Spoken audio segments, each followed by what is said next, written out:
Xanım Fatimə Zəhra salamullah əleyhadan bizə qalan xutbələr var.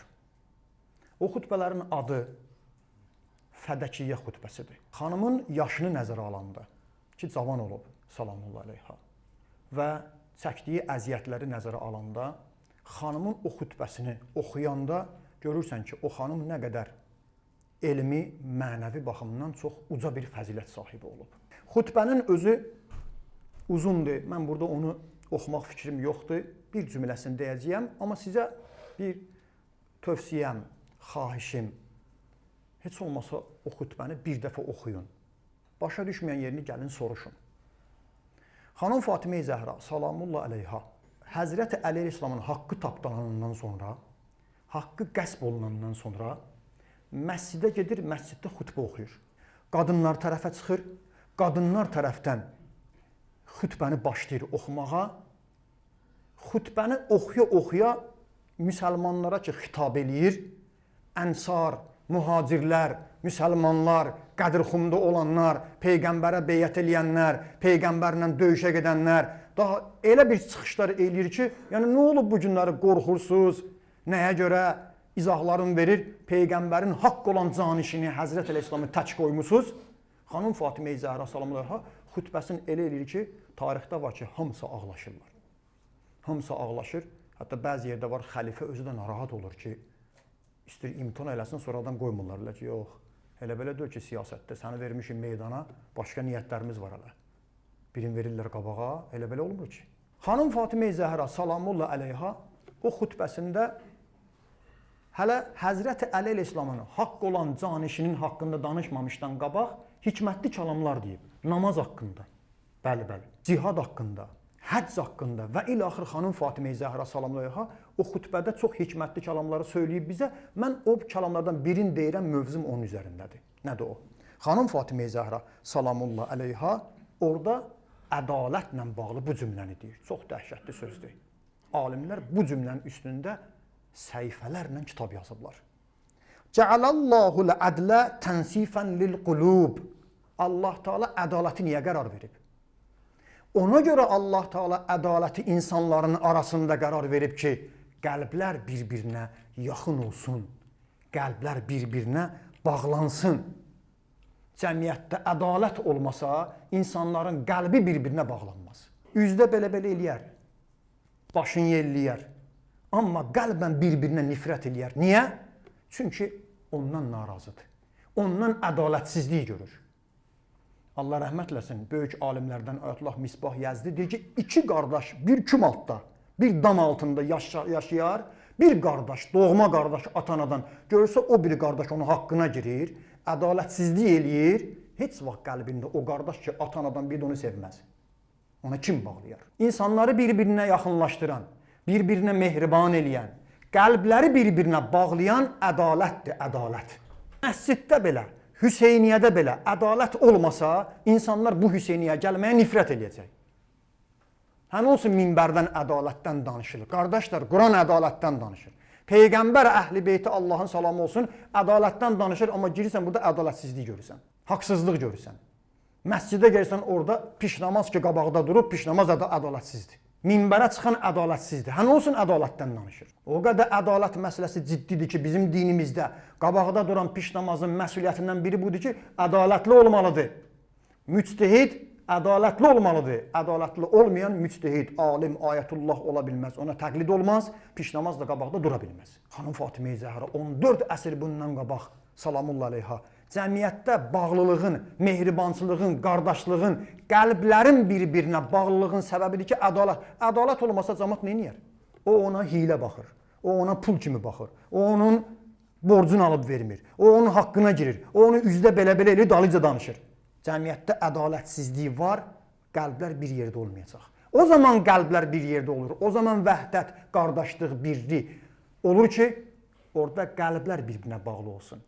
Qəlblər bir-birinə olmasa üzdə zahirdə deyəcək qardaşıq, amma qəlb onu qardaş hesab eləmir. Allah uzaq eləsin. Kişi evdə ədalətli olmasa, həmin həyat yoldaşı ki, onunla qoşa qarıyır, o kişidən xoşu gəlməyəcək. Gəlib şikayət edir ki, ədalətsizlik eləyir evdə. Oğul, qız uşağı, övlad atadan ədalətsizliyi görsə, o evdə mehribançılıq olmayacaq.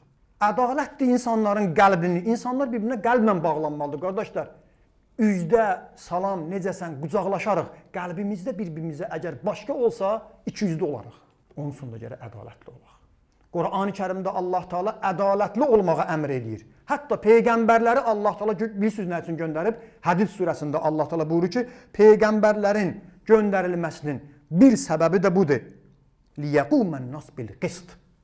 Ədaləti bərpa eləsinlər. Peyğəmbər gələ, ədaləti bərpa eləməyə gəlmişəm qardaşlar, sizə namaz öyrədəm. Bildi. Oruç tutun, bildi. Günah eləməyin, bildi. Və bu cəmiyyətdə ədalətsizlik var, varlılar kasıbların haqqını yeyir. Güclülər zəiflərə zülm eləyir. Peyğəmbər nəyə baxırsan? Allahın salamı olsun bütün peyğəmbərlərə. Peyğəmbərlərə Qur'andır göndərmişik ki, cəmaatın arasında ədaləti bərpa eləsinlər.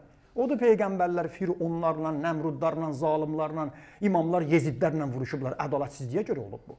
İndi o ədalətin axırıncı carçısı bir kişi qalıb yer üzərində. Daha bir şəhərdə, bir rayonda, bir ölkədə yox, bütün yer kürəsində ədaləti bərpa edəcək bir ağamız qalıb. Ki, Peyğəmbər də Allahın salamı olsun ona və əhl-i beytinə ondan danışanda buyurub ki, İmam Hüseyn əleyhissalam nəql edir, mən babamdan eşitdim, əgər yer üzərində dünyanın sonuna bir gündə qalsa, ümidinizi kəsməyin, bir gündə qalsa, Allah Teala o bir günü uzadacaq, ta yaxrucu raculun min vuldi, mənim nəslimdən olan bir kişi İmam Hüseyn ağa deyir, çıxsın, fəyəmləuha ədlən, yer üzərini ədalətlə doldursun və qistan, kəma muliət cavran və zulma, necə ki, zülmlə dolmuşdur. İmam Zaman ağanda vəzifəsi gələndə yer üzərində o zülm, ədalətsizlik ki var, gəlir onu aradan aparmağa. Bu kəlmə bizim dinimizdə, kitablarımızda çox işlənib. Yəni, sual verə bilərsiniz, İmam Zaman ağa gəlsə, axır bu namaz söhbətini həll eləməyəcək. Niyə? İmam Zaman ağa gəldi, deyəcək, bir cür namaz var. Hərə bir cür namaz qılır, söhbəti yoxdur. Dəstəmazda problem var. İmam Zaman ağa gəlib dəstəmazımızı da düzəldəcək. Namazı da düzəldəcək. Bəzi şəriət məsələlərində indi hal-hazırda nə qədər ixtilaflar var. İmam Zaman ağa hamısını düzəldəcək. Amma əsas məsələ İmam Zaman ağanın vəzifəsi. Peyğəmbər və onun əhl-i beyti buyurur ki, yer kürəsi zülmlə dolacaq, haqsızlıqları olacaq. İmam Zaman ağa gələcək və o zülmü aradan aparıb ədalətlə dolduracaq. Və bilin, xanım Fatimə Zəhra salamü aleyhanın şəhadət günləridir. Peyğəmbər qızı Fatimə Zəhraya müjdə verib deyərdi, qızım, müjdə olsun sənə, şad xəbər olsun sənə. O Mehdi əleyhissalam ki, gələcək, yer üzərini ədalətlə dolduracaq, o sənin nəslindəndir, sənin övladındır. Xanım Fatimə Zəhra salamü aleyhanın bizim dinimizdə bir neçə üstün xüsusiyyətləri var. Bütün dünya xanımlarının, axirət xanımlarının, behişt xanımlarının ən üstünüdür. Peyğəmbərin yeganə yadigar qızıdır. İki imamın anasıdır. Onda elə özəli başqa qadınlara nəsib olmayıb. Biri də budur ki, yer üzərini ədalətlə dolduran İmam Zaman əleyhissalam onun nəslindəndir. Hətta tarixə əsasən İmam Zaman əleyhissalam gələndən sonra da xanım Fatimə Zəhra ilə bağlı salamullah əleyha insanlara ən yaxşı marifi çatdıracaq. Hədislərdə gəlməsə də alimlər buyururlar ki, o xanımın vəsiyyəti var, o vəsiyyəti heç kəs poza bilməz. Alimlər ağlayıblar, gecələr ibadət ilbəki onun qəbrin yerini somsa bilsinlər, bir dua eləsinlər, namaz qılsınlar. Cavab gəlib ki, vəsiyyəti pozmaq olmaz. Öz vəsiyyəti budur ki, mənim qəbrim gərək gizli qala. Bəs haçan aşkar olacaq? Alimlər ehtimal verirlər ki, İmam Zaman əleyhissalam gələndən sonra, yer üzərində haqq ədalət bərpa olandan sonra xanım Fatimə Zəhra salamü aleyhanın gizli qəbri aşkar olacaq. İmam Sadiq əleyhissalam buyurur. İmamın adını çəkir ki, ayaq üstə durur da onu demirəm. Deyir, imam gələndə həkəmə bil ədl, ədalətlə hökm verəcək. Vartafa'al cawr fi ayyamihi. Onun hakimiyyəti dövründə zülm aradan qalxacaq. Və amanət bihi səbil. Yollar hamısı əmin-əmanlıq olacaq. Gecə də yola çıxsın, daha oğru olmayacaq. Və əxrəcətil ərdu bərakatiha. Yer öz bərəkətlərin insanların üstünə tökəcək. Və rəddə kulli haqqin ilə əhlihi. Mühümdür ya. Hər kəsin haqqı özünə qayıdacaq. İndi nə qədər haqsızlığı var. Ağamız gələndə bilin kimin haqqı tapdalanıbsa İmam Zaman haqqı yerinə qaytaracaq. Hətta Kəbədə olsa belə. Bəli. Kim olursa olsun haqqı qaytaracaq. İmam Rıza ağamız, Məşəddə olan ağamız əleyhissalam buyurur. Baxın.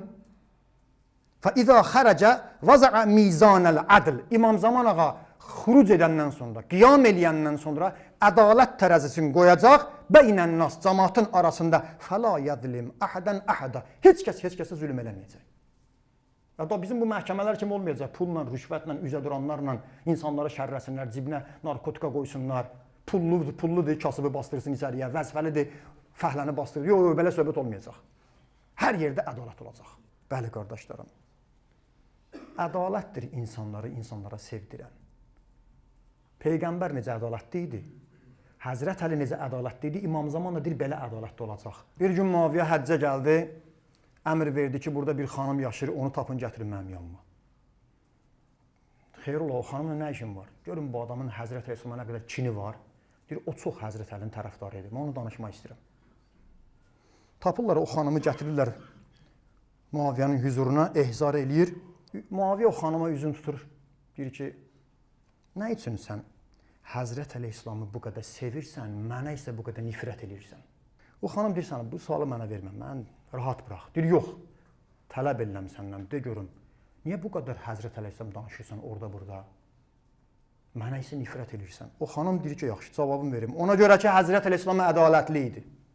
Ona görə onu sevirəm. Ona görə ki, o bərabərliyin tərəfdarı idi. Ona görə onu sevirəm ki, sən onunla vuruşdun. Əleyhisselamı ona görə sevirəm ki, o kasıbların tərəfində idi. O kasıbların yanındaydı. Varlıların, pulluların, imkanların, zalimların, güclülərin yanındadır. O həmişə zəifin yanındaydı. Ona görə onu mən sevirəm. Muaviyyə narahat olur, təhqir edir xanımı. Xanım təhqirlə cavab verir. Əsəbləşir, deyir, əsəbləşdi Muaviyyə. Sonda deyir, yaxşı, məndən bir şey istə. Deyir, istəsən verərsən, deyir, niyə vermərəm? Deyir, 100 dənə dəvə.